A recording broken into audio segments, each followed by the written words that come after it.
This photograph was taken in 1878, inside a studio in Philadelphia, Pennsylvania. Look at it carefully.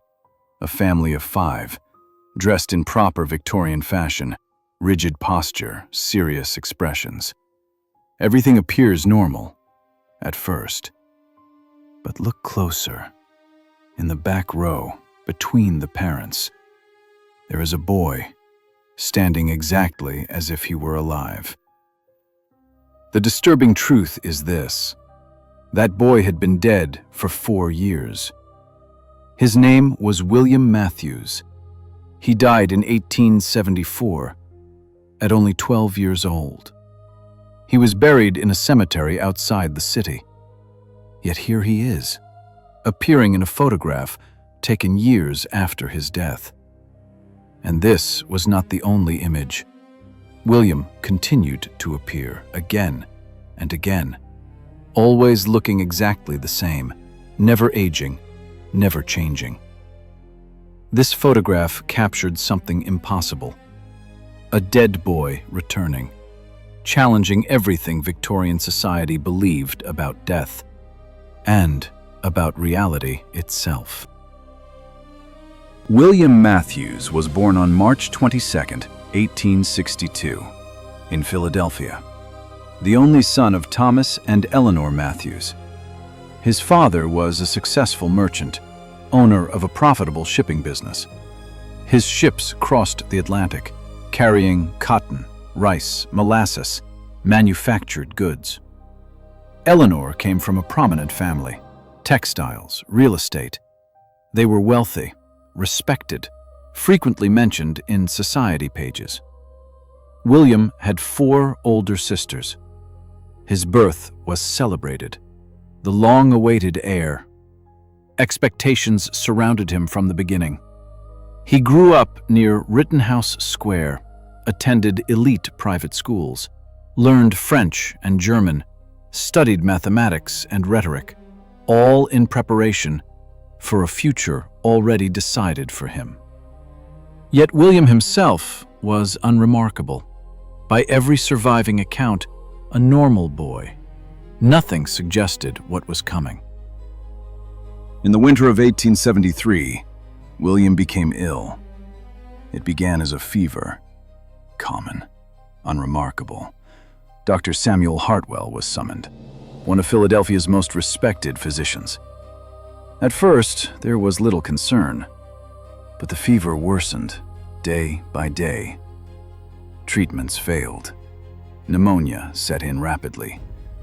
William struggled to breathe, his lungs filled with fluid. Less than a week later, on a cold January morning, William died. His mother held his hand. He was 12 years old. The death certificate read pneumonia, but Eleanor blamed the winter. He was buried on January 18, 1874, at Laurel Hill Cemetery. Eleanor visited the grave constantly. Thomas withdrew into work. The family grieved and tried to move on. In 1878, Eleanor requested a new photograph. The photographer was James Whitmore, a respected professional. His studio stood on Chestnut Street. The family posed as instructed, parents seated, daughters standing behind. The exposure lasted 30 seconds. Nothing unusual occurred. Until development. As the image emerged, Whitmore froze. There were 6 figures. A boy stood between Thomas and Eleanor, 12 years old, wearing outdated clothing, perfectly matching William. Whitmore was shaken. He examined the plate again and again. No trick, no manipulation. When the family saw the photograph, Eleanor wept. Thomas demanded explanations. None existed. The photograph did not remain an isolated incident. Over the next 5 years, more sessions were held. Different photographers, different equipment. 8 photographs in total. And in every one, William appeared. Always unchanged. always watching, never aging. Doctors investigated. Photographers examined the plates. No evidence of fraud was found.